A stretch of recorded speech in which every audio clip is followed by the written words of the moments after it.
Olá, eu sou Felipe Salomão, está no ar o Pesquisa e Ação. Aqui você fica por dentro de importantes assuntos, resultados de pesquisas de estudantes e professores. Este programa é produzido pelos alunos do 4º ano de jornalismo da Universidade de São Judas Tadeu. Vamos conversar agora com Paulo Iannone, jornalista, fotógrafo e pesquisador do Instituto Cultural Lindolfo Silva. O objetivo desse instituto é conscientizar a classe trabalhadora em diferentes aspectos, como, por exemplo, a importância do seu papel na construção de uma nova ordem social e, a partir daí, retirar ideias e propostas pela luta dos direitos no campo e na cidade. Tudo bom, Paulo? Bem-vindo ao programa. Tudo bem.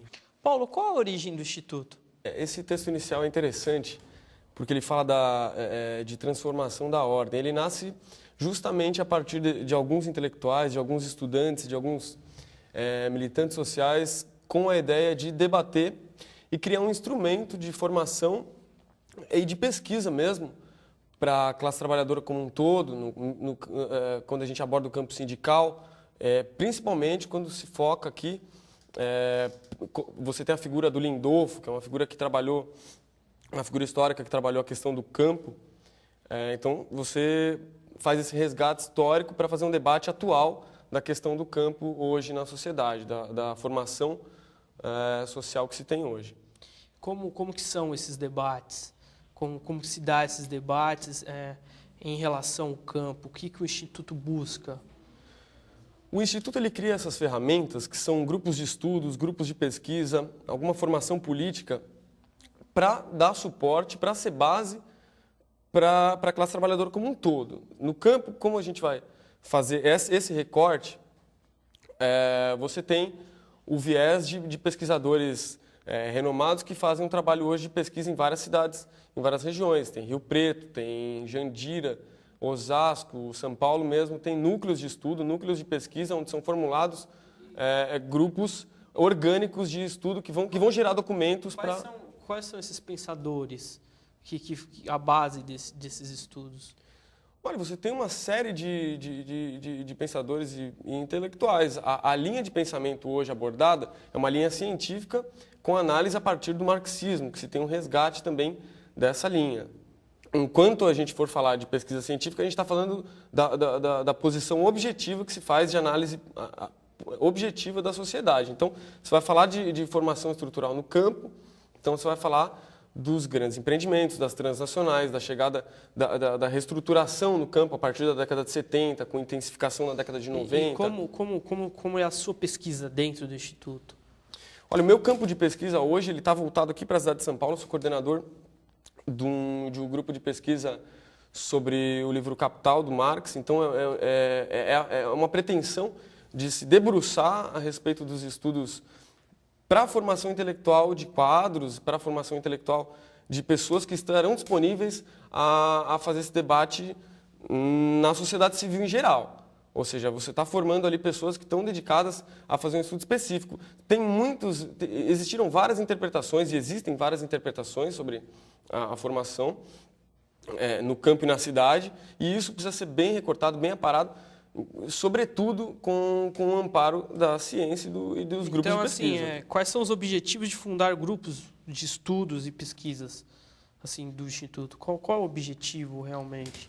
Olha, o objetivo, quando se tem...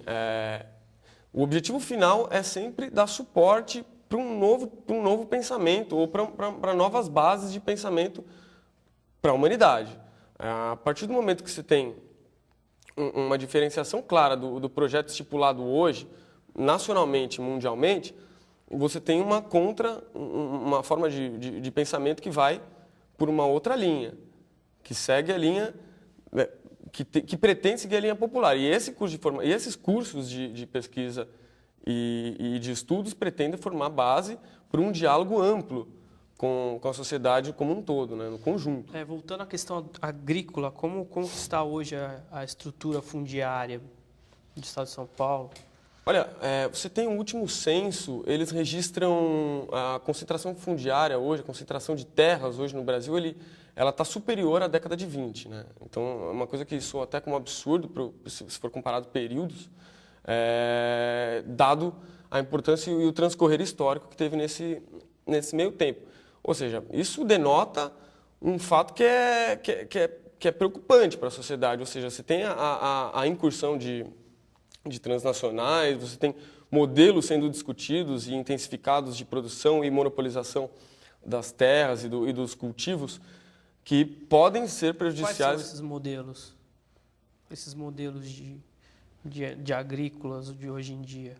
Bom, você tem o principal modelo que hoje tem sido amplamente debatido, já está inserido há algum tempo, já vem a partir da década de 90 sob a lógica dessa reestruturação, que é o modelo do agronegócio, da grande concentração, e ainda presente os grandes latifúndios, né? Você não pode deixar de fazer esse debate.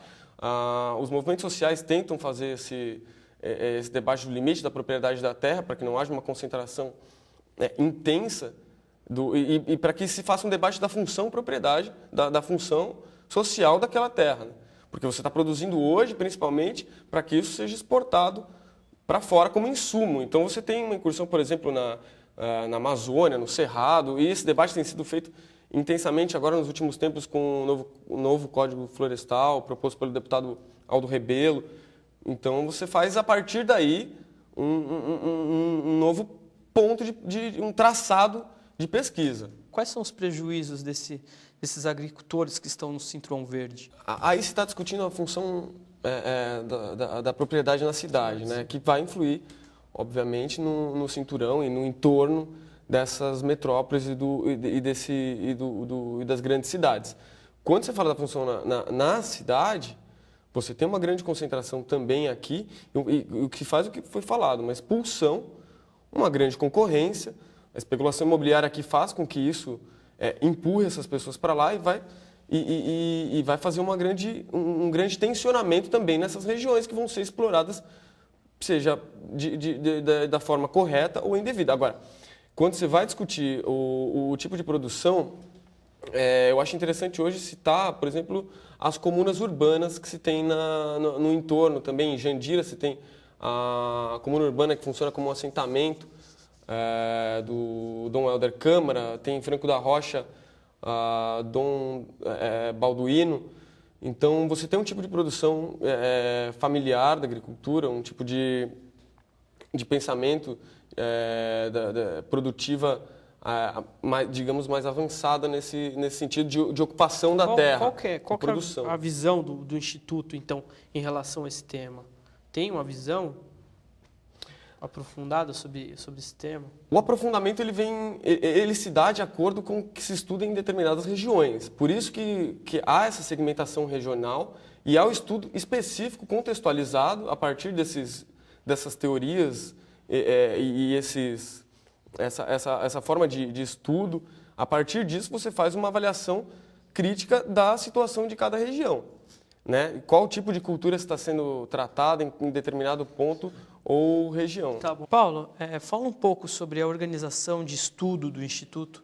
Eu acho que quando eu expliquei, quando eu falei um pouco da forma organizativa, metodológica do Instituto em si, eu falo de como ele funciona a partir das realidades regionais de cada lugar. Então, quando você está falando de determinado ponto ou região, você tem um estudo específico, você vai se debruçar sobre as teorias, sobre os estudos e as pesquisas já feitas, sobretudo entendendo a realidade local e da comunidade, da cultura, do que se vai ser, do que tipo de produção e tudo mais.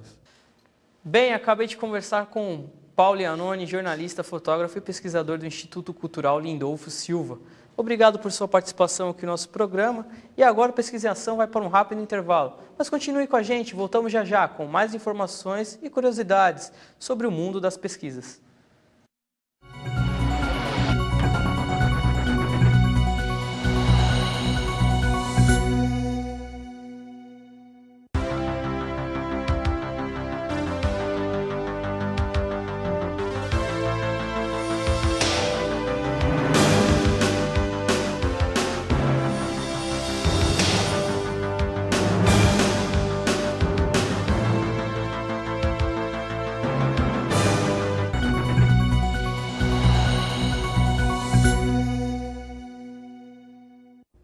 Olá, Eu sou Daiane Frasson e começa agora o Pesquisa e Ação, um programa que leva até você o conhecimento produzido nas universidades. Você fica por dentro de importantes assuntos, resultados de pesquisas de estudantes e professores. Este programa é produzido pelos alunos do 4º ano de jornalismo da Universidade São Judas Tadeu. Hipertensão é uma doença que está relacionada com a força que o coração tem que fazer para impulsionar o sangue para o corpo todo. É o principal fator de risco para problemas cardíacos e também aumenta a probabilidade de doenças renais e derrames. Conhecida popularmente como pressão alta, pode ocorrer devido ao nervosismo, preocupações, drogas, alimentos, fumo, álcool e café. Quem sofre de hipertensão precisa fazer exames regularmente e não abandonar o uso de medicamentos. A melhor forma de combater a doença é manter a disciplina e o controle. Quantas vezes por ano você mede sua pressão? Não é constantemente. Eu costumo medir minha pressão de 6 em 6 meses, mais ou menos. 3 vezes por semana. Meu pai, ele sofre de hipertensão e eu tenho uma avó por parte de mãe que ela faleceu de AVC. Eu costumo me cuidar, principalmente evitando o sal na alimentação. 3 vezes por semana aqui na universidade eu pratico esteira, meia hora por dia. Eu procuro praticar atividades cardiovasculares, que melhoram a circulação do sangue e o coração. Faço uma alimentação balançada, com frutas, verduras, sigo a orientação da nutricionista aqui da universidade. Então a minha alimentação é bem controlada, sem pouca gordura, pouco sal. Enfim, a gente toma bastante cuidado. Para falar sobre uma das vertentes desse assunto, está aqui com a gente Carla Juliano de Sá, que faz mestrado em Educação Física na Universidade São Judas Tadeu. Olá, Carla, obrigada pela sua presença em nosso programa. Eu agradeço o convite, Daiane. A sua tese de mestrado fala sobre esteatose hepática, uma doença geralmente ligada ao sedentarismo. Em que consiste essa relação? A esteatose hepática, na verdade, ela é um acúmulo de gordura nas células hepáticas, as células do fígado. E ela tem como fator predisponente a obesidade, síndrome metabólica e dislipidemia. E um dos meios da gente conseguir prevenir e tratar obesidade é através de exercício físico. Então, a gente tenta estabelecer uma relação entre exercício físico e esteatose hepática através desses fatores predisponentes. E quem está mais propenso a ter essa doença do fígado, o homem ou a mulher? O homem. A esteatose hepática, ela pode vir ou sendo uma doença não alcoólica ou uma doença alcoólica. Pelo consumo de álcool, o homem é mais predisponente a ter a esteatose. E também em relação à parte de obesidade também. A mulher, ela tem uma tendência em acúmulo de gordura na região do quadril, quadril e pernas. O homem já tem a tendência em acumular gordura na região abdominal. E é a gordura mais perigosa. A obesidade central é a que proporciona mais riscos, tanto cardiovasculares quanto para a esteatose hepática. E outra doença que está ligada ao sedentarismo é a hipertensão. Como fazer para prevenir esse aumento da pressão arterial? A gente consegue prevenir a hipertensão através de alimentação saudável, então evitar o excesso de sal nas comidas, atividade física regular, tabagismo, consumo de álcool, estresse, tudo isso a gente consegue prevenir com mudanças de hábitos. E a hipertensão está ligada à doença esteatose hepática? De certa forma, sim. Por quê? Como eu falei anteriormente, a síndrome metabólica é um fator que pode levar à esteatose hepática. E a síndrome metabólica, ela vem de 5 fatores. Obesidade central, então é a circunferência abdominal, que para homens o fator de risco é 102 centímetros, para mulher são 88 centímetros. Glicemia de jejum alterada, então quando a glicemia está acima de 110 miligramas por decilitro, ela já é um fator para diabetes. HDL alterado, que é o que a gente chama de colesterol bom, quando está abaixo de 40, também é um fator de risco. O triglicérides alterado e a pressão arterial. Então, de certa forma, a gente consegue ter uma relação entre pressão e esteatose. E como o estresse pode afetar na qualidade de vida do ser humano? O O estresse, de acordo com as últimas pesquisas feitas, ele está geralmente ligado a quase todas as patologias. Então, as doenças crônicas, elas têm certa ligação com o estresse. Então, tanto da parte patológica de esteatose, hipertensão, diabetes, tudo isso ele acaba tendo uma relação com o estresse. Então, as pessoas têm que tentar viver de uma forma mais calma, diminuir carga de trabalho, tentar praticar uma atividade física, uma atividade de lazer, conciliar tudo isso para ter um bem-estar. E você comentou que uma pessoa obesa ela tem mais probabilidade de ter doenças no fígado. Qual que é essa probabilidade? Assim, 90% dos obesos mórbidos têm esteatose hepática. E das pessoas diagnosticadas com esteatose hepática, 74% são obesos. Então, a gente vê uma ligação totalmente direta. E qual o papel da nutrição em relação à prevenção de doenças no fígado? A doença no fígado, como eu te falei da esteatose, ela é o acúmulo de gordura. Como que a gente pode prevenir esse acúmulo de gordura? Ou a gente cuida da alimentação, ou de atividade física, ou ambos juntos. A alimentação, a gente tem que cuidar pela ingesta de sódio, né? Então, o sal ele tem um papel fundamental na hipertensão, na esteatose hepática. E em relação à esteatose hepática, a gente tem que cuidar da ingestão de gordura. Então, evitar alimentos gordurosos e também os alcoólicos. E como você indica a pessoa dosar o consumo de sódio na alimentação? Tem que tomar cuidado na ingesta de alimentos fabricados. Então, azeitonas têm um alto teor de sódio, macarrão instantâneo, pipocas. Um molho que a gente acha que é saudável e tem um teor de sódio muito alto é o molho shoyu.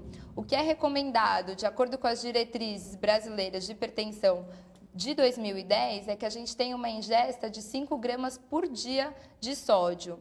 Isso tem que ser dividido em 2 gramas por dia de alimentos que já têm sal e 3 gramas que a gente acrescente na comida. Isso equivale a 2 colheres de café de sal. Então, se a gente não prestar atenção, isso passa batido em uma das refeições apenas, né? Então, tem que tomar cuidado com isso. E para as pessoas que já são hipertensas, quais os alimentos indicados para elas? Alimentos sem sal. Tem que controlar o sal, tentar sempre salgar depois do alimento pronto. Então, saladas, você salgar a sua salada, né? Isso ajuda você a controlar a ingesta de sódio. E quais os perigos da pressão alta na gravidez? A pressão alta na gravidez ela pode trazer perigos tanto para o feto quanto para a mãe. O feto pode afetar, pode levar a uma morte prematura, uma morte neonatal, afetar no crescimento do feto e também para a mãe um risco de vida. Aspectos culturais influenciam na hipertensão? Os países da América. Os países que têm maior índice de obesidade têm um índice de hipertensos maior. E quais os cuidados que devemos ter com as atividades físicas? Principalmente em relação aos hipertensos, a gente tem que sempre tomar cuidado com volume, intensidade, duração e escolha da atividade física também, né? Porque o que pode trazer um benefício para você, também pode trazer um malefício, pode acabar sendo prejudicial. Por isso que tem que ser adequado de acordo com as suas características, de acordo com a sua patologia e com as suas condições de trabalho. É sempre importante consultar um médico antes? Principalmente homens e mulheres acima dos 45 anos, é necessário, fundamental, ter uma avaliação médica. Existe alguma associação entre medicamentos e hipertensos? Sim, mas isso não quer dizer que todos os hipertensos tenham que tomar algum tipo de medicamento para controlar a patologia. Geralmente, os hipertensos que não têm nenhum fator de risco associado, eles podem ser tratados só de forma não medicamentosa, com controle alimentar da dieta e exercício físico. Se ele tem um fator de risco associado, ele geralmente é proposto um tratamento de 6 meses de forma não medicamentosa, com atividade física e alimentação. Depois desses 6 meses, o médico reavalia o paciente para ver se surtiu efeito, ele continua com tratamento não medicamentoso. Se não surtiu efeito ou teve um efeito não tão significativo, aí ele introduz o medicamento. Quando já tem mais de 2 fatores de risco associados, como o diabetes, por exemplo, aí já é feita uma intervenção medicamentosa. Bem, acabei de conversar com a Carla Juliano de Sá, bacharel em Educação Física pelas Faculdades Metropolitanas Unidas e mestranda em Educação Física na Universidade São Judas Tadeu. Eu agradeço a sua presença em nosso programa. Para entrar em contato com a produção do Pesquisa e Ação, ligue para 2799-1968 ou então mande um e-mail para a TV São Judas, este que aparece aí na sua tela. Obrigada pela sua companhia. Até o próximo programa. Tchau.